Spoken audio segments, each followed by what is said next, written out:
बिस्मिल्लाहिर्रहमानिर्रहीम। मैं मोहम्मद ज़ुबैर और आप देख रहे हैं मेरा यूट्यूब चैनल और फेसबुक पेज। उम्मीद है तमाम दोस्त खैरियत से होंगे। शहजाद साहब मौजूद है मेरे साथ जी और हम बात करेंगे एक तो एसडीओ के रिज़ल्ट के बारे में जो लोग कह रहे हैं कि जी इतने परसेंट लोग पास हो रहे हैं, उसके बारे में क्या हकीकत है, पहली बात। और दूसरी बात, जो पीएमएस जर्नल के हवाले से जर्नल एज रिलैक्सेशन के ऊपर बात की जा रही है, उसका क्या फ्यूचर हो सकता है। तो शहजाद साहब बहुत शुक्रिया सर, आपका थैंक यू कि मंडे को हम दोबारा इकट्ठे हो गए हैं और आपने मेरी वजह से 4 बजे तक वेट किया। नहीं, मंडे वो अभी पिछले 3-4 दिन तो आपको पता है मैं ज़रा गाँव था। हाँ जी। तो वहाँ पर totally relaxing mode, no internet, no connectivity.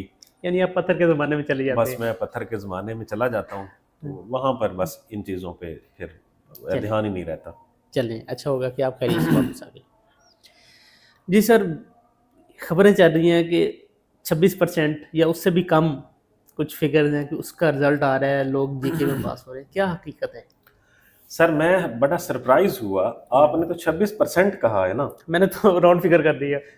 तो मुझे तो एक बंदे ने भेजा है 25%, 69% लोग जो है वो पास हो रहे हैं। 25.69। हाँ, 25.69%। ठीक है, यानी उन्होंने 70 भी नहीं किया। सही। तो मैं बहुत हैरान हुआ कि इस बंदे ने कितना सोचा होगा, ठीक है, और सोचने के बाद फिर निकाला होगा। सही बात। ठीक है। इसमें ना दो क्वेश्चन है कि क्या ये पहले, क्या इतना रिजल्ट आ सकता है, और दूसरा क्या पहले पता लग सकता है रिजल्ट का। ये दो क्वेश्चन बस वो ऐसे ही है जैसे एक शेर है ना कि क्या सितम है कि अब तेरी सूरत गौर करने पे याद आती है। ओके, ठीक है। तो सर ये बहुत गौर और फिक्र के बाद ये जो है ना निकाला गया है जो रिजल्ट है। ठीक है, ये वैसे नहीं निकलता। ओके। तो सर एक तो पहली बात तो ये है कि जो पब्लिक सर्विस कमीशन का पर्टिकुलरली जो रिजल्ट्स का सिस्टम है ना, हाँ जी, उसमें मुमकिन ही नहीं है कि आप ये अंदाजा लगा सकें कि कितने लोग वो पास बाकी सिस्टम से भी ज्यादा सिक्योर है। बहुत ज्यादा। ठीक है। तो मुझे ये बिल्कुल हकीकत के करीब तर भी नहीं लगता। ठीक है, पहली बात तो ये हो गई। मतलब ये बिल्कुल मुझे ऐसे लगता है कि जैसे ये फेक है। ठीक है। पहली बात। दूसरी बात, अगर हम फर्ज कर लें कि 25% या 26% लोग पास हो रहे हैं, तो तकरीबन 5,000 लोग बनते हैं। यानी 20,000 लोगों ने पेपर देना था, उसमें से 5,000 अगर हो रहे हैं तो 25% ये बनता है। 25%। तो उस दिन वाले पेपर से मुझे ये नहीं लगता था कि पब्लिक सर्विस कमीशन को इतना डांट डालने में कामयाब हो जाएगा कि वो इतनी ज्यादा तादाद में लोगों को फेल कर पाएगा। 40 नंबर ही तो लेने थे ना। हाँ जी। वो ऐसा पेपर तो नहीं था कि आप 40 नहीं ले सकते थे। तो ऐसा नहीं था। मुझे नहीं लगता कि ये हकीकत के मतलब करीब है। ये बिल्कुल हकीकत के बरअक्स है। ऐसा कोई सिलसिला नहीं है। हाँ, ये जरूर है कि पहले आएगा जनरल नॉलेज का रिजल्ट, फिर जो लोग पास हो जाएंगे फिर उन लोगों का इंग्लिश ऐसे चेक किया जाएगा। ठीक हो गया सर। अलबत्ता जो पीएमएस का अपना जो एसडीओ का रिजल्ट आएगा ना, वो भी बड़ा मुख्तलिफ आएगा। अच्छा। देखें, आपने तीनों पेपर पास भी करने हैं। आप तीनों पेपर्स में आपने 150 नंबर भी लेने हैं। सर लोग फिर वैसे ही बताया करेंगे कि मेरा पीएमएस क्वालिफाई हूँ लेकिन एलोकेशन नहीं हुई, तो लोग यही बताएंगे मेरा एसडीओ क्वालिफाई था लेकिन एलोकेशन नहीं हुई। तो चलें, वो बड़ा मुख्तलिफ, लेकिन ये वाला रिजल्ट जो है ये मुझे बिल्कुल भी गलत लगता है और इस तरह की बातें वैसे फैलानी भी नहीं चाहिए। तो आपका क्या ख्याल है कि कब तक एक्सपेक्टेड है रिजल्ट इसका? जीके का हाँ, कुछ नहीं कहा जा सकता। अगर पब्लिक सर्विस कमीशन चाहे तो वो इतने लोगों का पेपर जो है वो कंडक्ट एक हफ्ते में करवा सकता है, तो रिटर्न का रिजल्ट क्यों नहीं दे सकता, वो भी जीके का। लेकिन जैसे आपने पहले भी पूछा था कि असिस्टेंट रजिस्ट्रार कोऑपरेटिव सोसाइटी का तो कम से कम 4 महीने हो गए, पेपर हो गया है, रिजल्ट भी कंपाइल्ड है दोनों पेपर्स का, अब वो क्यों नहीं आ रहा, तो हैरानी है। तो मेरे ख्याल में अगले शायद 2-3 दिनों में जो रिजल्ट्स आने हैं तो उनमें शायद वो भी आ जाए।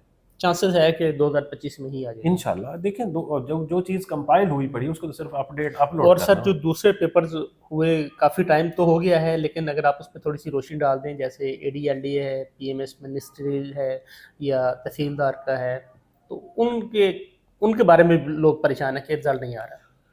उसमें सर डिस्क्रिप्टिव पेपर था। ठीक है। ऐसे का पेपर था उसके अंदर। ऐसे के पेपर में बहुत टाइम ऐसे ही होता है। हाँ, ऐसे के पेपर में ऐसे ही होता है। ठीक है। ठीक है, तो बहुत टाइम टेकिंग प्रोसेस है। ओके। पब्लिक सर्विस कमीशन ने खुद तो पेपर चेक नहीं करने होते, एग्जामिनर्स ने चेक करने होते हैं। हाँ जो तो फिर एग्जामिनर्स अपने तरीके से उसको चेक करते हैं। ठीक फिर है। एक एग्जामिनर नहीं होता, मल्टीपल एग्जामिनर्स होते हैं, सो उस पर भी टाइम लगेगा। Multi factors. जी। ओके, चलें सर, इस पे तो शुक्रिया आपका। अच्छा, अब हम आते हैं जो एक दूसरी खबरें हैं कि पीएमएफ की जो जर्नल एज रिलैक्सेशन है वो 30 से 35 पे जा रही है। अगर इसको एज अ इनिशिएटिव कहें तो ये एक बहुत अच्छा इनिशिएटिव है, क्योंकि बाकी सूबों में ऐसा ही है। हमें चलें बाकी सूबों को छोड़ दें आप, बाकी नो डाउट ऐसे ही है।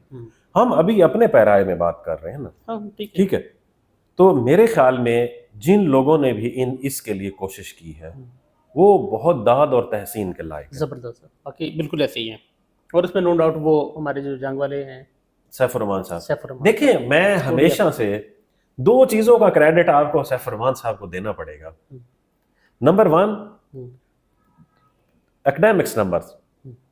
यकीन करें एकेडमिक्स नंबर्स के पीछे वो इस तरह से लगे कि आफ्टर ऑल 1 जनवरी 2026 से एकेडमिक्स नंबर निकल गए। और इस पे भी हम क्लियर कर दें कि 1 जनवरी के बाद जो ऐड आएगा, जो इश्तिहार नंबर पहला आएगा, हाँ, 1 नंबर अप्लाई उस पे अप्लाई होगा। और दूसरा जो है एज रिलैक्सेशन। देखिए सर, कंसिस्टेंटली आप किसी ऐसे मुद्दे को परसू कर रहे हो जिसका आगे अंधेरा हो, नहीं, क्लैरिटी ना हो, जिसका उनकी अपनी शख्सियत, अपनी जात को फायदा ना हो, ये बहुत बड़ा जिहाद है। बिल्कुल ऐसी। वो स्पेशल लाहौर आते हैं इस काम के लिए, अपनी जाती पैसे लगाते हैं, जाती गाड़ी पे ट्रैवल करते हैं। ठीक है, इससे ज्यादा किसी बंदे की कमिटमेंट क्या हो सकती है। और मैं हमारे जो देखने वाले हैं, मैं आप तमाम देखने वालों को रिक्वेस्ट करूंगा, सैफ रहमान साहब का जो चैनल है इंस्पायर लर्निंग के नाम से चैनल है, तो अगर आप में से किसी ने अभी तक उनके चैनल को सब्सक्राइब नहीं किया तो प्लीज आप लोगों ने करना है। और अगर आप लोग उनकी वीडियोस नहीं थे, आपने सर्च करके उनको जो है उनका चैनल जरूर सब्सक्राइब करना है, क्योंकि वो 3 मुद्दे उनके दिल के बहुत करीब हैं।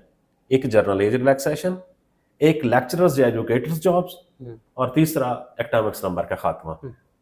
एक में कामयाब हो रहे हैं, दूसरे में इंशाल्लाह हो जाएंगे। अच्छा, तो जो लोग भी इसके ऊपर कोशिश कर रहे हैं, अभी सैफ साहब का तो हमने नाम लिया है, तो उनके साथ कुछ 4-5 बहुत सारे और लोग हैं, बहुत सारे और लोग हैं। उस दिन मैंने कल जो आपने मुझे वीडियो दिखाई थी उसमें और काफी सारे कैंडिडेट्स भी गए हुए थे। तो सारे के सारे आप लोग बहुत दाद और तहसीन के लायक हैं। बिल्कुल ऐसे ही। पहली बात। दूसरी बात सर, असल मुद्दा यह है कि इसका मुस्तकबिल क्या होगा।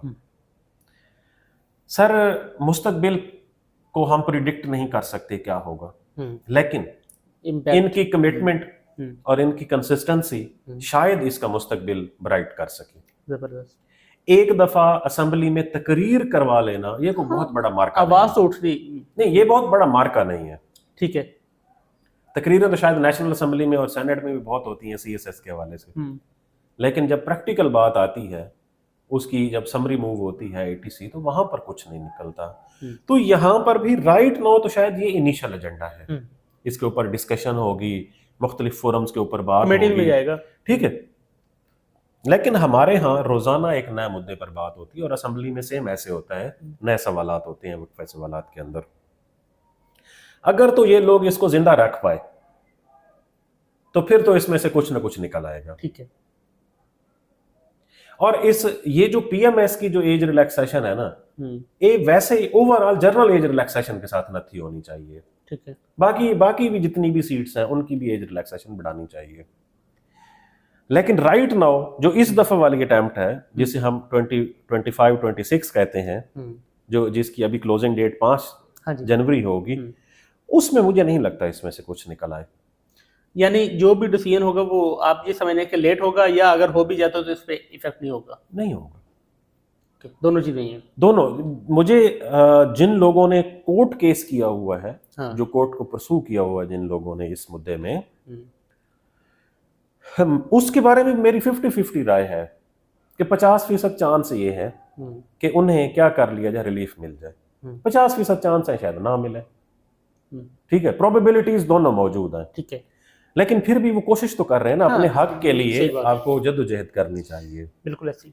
तो आप में से वो लोग जो घर बैठे होते हैं तो इस तरह के फोरम्स में हर बंदा पार्टिसिपेट नहीं कर सकता, इसमें कोई दो राय नहीं है। बट आप लोग इन लोगों को मॉरल सपोर्ट दे सकते हैं, इन लोगों के लिए दुआ कर सकते हैं। और हमारा भी अब जिस दिन असेंबली के चक्कर लगा, तो अगर इनमें से हमें भी कोई मिल गया तो हम भी इन्हें ज़रूर पुशअप करेंगे, ठीक है, कि भाई आप लोग बहुत अच्छा काम कर रहे हैं।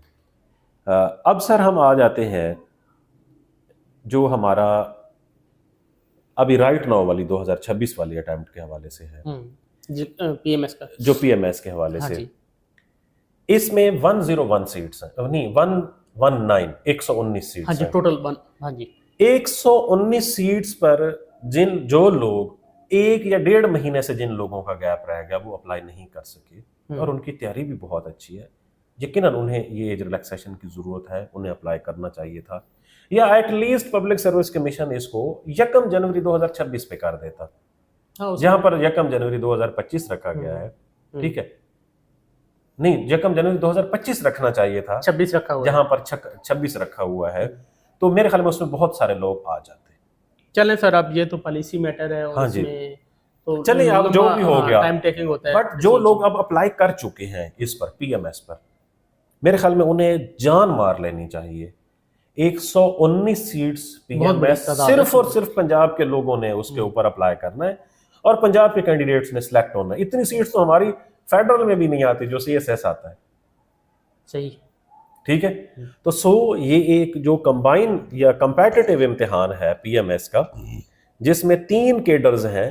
एक केडर है पीएमएस के लोग होंगे, एडी लोकल फंड है, एक ही assistant director local audit fund ETO, और तीसरा है एक्साइज एंड टैक्सेशन ऑफिसर। तीनों सीट्स में एक दूसरे से कंपैरिजन नहीं है, बंदा कहे कि एक दूसरे से कंपैरिजन है, बट जब भी कंबाइंड पीएमएस का टैग तो लगता है ना? नहीं, ये बुनियादी तौर पर पीएमएस का टैग नहीं है, ये है कंबाइंड कंपैटिटिव इम्तिहान। लाइक जैसे सीएसएस का इम्तिहान होता है, उसमें 12 मुख्तलिफ महकमों की जॉब्स मर्ज्ड होती हैं, इसमें 3 महकमों की जॉब्स मर्ज्ड है, ठीक है। तो इस आप लोगों को इससे फायदा उठाना चाहिए। जितना जल्दी आप इस रियलिटी को एक्सेप्ट कर लें कि मेहनत के बगैर आप ये काम नहीं कर पाएंगे, तो मेरे ख्याल में वो आपके लिए बहुत फ़ायदा है। राइट नाउ इंशाल्लाह कल सर हमारी जो 30 और 31 अगले 2 दिन जो हैं, उस पर मेरी कोशिश है कि हम वो जो विजन 2026 के ऊपर बात कर रहे हैं, हमें उसके ऊपर बात करनी चाहिए। चलें, अल्लाह करे ये 2025 में हमें इतनी मसरूफियत मिल जाए कि हम ये 2026 पे बात कर सकें। नहीं, विजन 2026 बहुत ज़रूरी है, ठीक है। हमें अब अपने लिए कुछ न कुछ रैशनल प्लान बनाना पड़ेगा। जब तक हम अपना रैशनल प्लान नहीं बनाएंगे और उसको प्रैक्टिकल नहीं करेंगे, मेरे ख्याल में तब तक कुछ भी नहीं होगा। बिल्कुल सही। आप टक्करें मारते रहें, कदम आपको खुद उठाना पड़ेगा। आप कुछ भी नहीं कर पाएंगे जब तक आप अपना रैशनल प्लान नहीं बनाएंगे, ठीक है। तो इंशाल्लाह कल से कोशिश करेंगे अगले 2 दिन हम विजन 2026 के ऊपर बात करें, जिसमें कुछ चीज़ें हम खुद भी ऐड करेंगे कि हम क्या करना चाहते हैं 26 के अंदर इंशाल्लाह, आपको क्या करना चाहिए और आपको क्या करना चाहिए। और हम में से हर बंदे को ये जस्ट ऐसे नहीं है कि ये 2025 गुजर गया, 2025 पूरे का पूरा साल था, ऐसी है 12 महीने 365 दिन, उसमें हमने क्या किया है। सर मैं सिंपल यहाँ पे एक छोटी सी एग्जांपल ऐड करूँगा कि जब किसी जापानी से पूछा किसी ने कि आप लोगों ने इतनी जल्दी कैसे तरक्की कर ली, तो उसने कहा कि सिर्फ एक है रिस्पॉन्स, कंटिन्यूस इम्प्रूवमेंट। यस, उसने कहा कंटिन्यूस इम्प्रूवमेंट को आप सादा अल्फाज में बताएं, आसान भाषा में बताएं तो क्या कहता, हमारी ये कोशिश होती है कि हमारा जो कल गुजरा है आज का उससे बेहतर हो, कल जो आने वाला है वो आज से वो बेहतर हो। प्रायोरिटी इसी तरह हाँ जी, आप 2025 की बात करें, आप एक ही तहिया कर लें कि आपका 2025 से बेहतर होना चाहिए। हाँ, वो एक असल में ना हमारे यहाँ एक बड़ा ये इशू है कि हमारे यहाँ जो सोशल मीडिया है ना, इसका जो इस्तेमाल है, अगर इसका कोई मुस्बत इस्तेमाल करे तो नो डाउट बहुत अच्छी चीज़ है, लेकिन अब मैं देख रहा था कल, मुझे एक कैच कर लेता है बंदे को, नहीं छोड़ता। मुझे कल एक मेरे भतीजे ने मुझे एक वीडियो भेजी, वो एक बड़ा फेमस कोई मतलब इन्फ्लुएंसर था, उसने ऊपर लिखा हुआ था कि 2026 में मैंने क्या करना है, वो जैसे मतलब कैप कट के अंदर इस तरफ 2026 था, इस तरफ 2025 था, हाँ जी। वो पहले इस तरफ सोया हुआ था, हाँ। वो उठता है फिर 2026 में सो जाता है। ठीक है। ठीक है, जब हम इस तरह की चीज़ें देखते हैं वो प्रिवेल करती हैं हमारे दिमाग के अंदर। हाँ जी। सो हमें इन चीज़ों से अवॉइड करना है, हमने रैशनल प्लान बनाना है, हमने इरैशनल कोई प्लान नहीं बनाना। ठीक ठीक हो है, गया। तो इंशाल्लाह कल से उसके ऊपर बात होगी। बहुत शुक्रिया।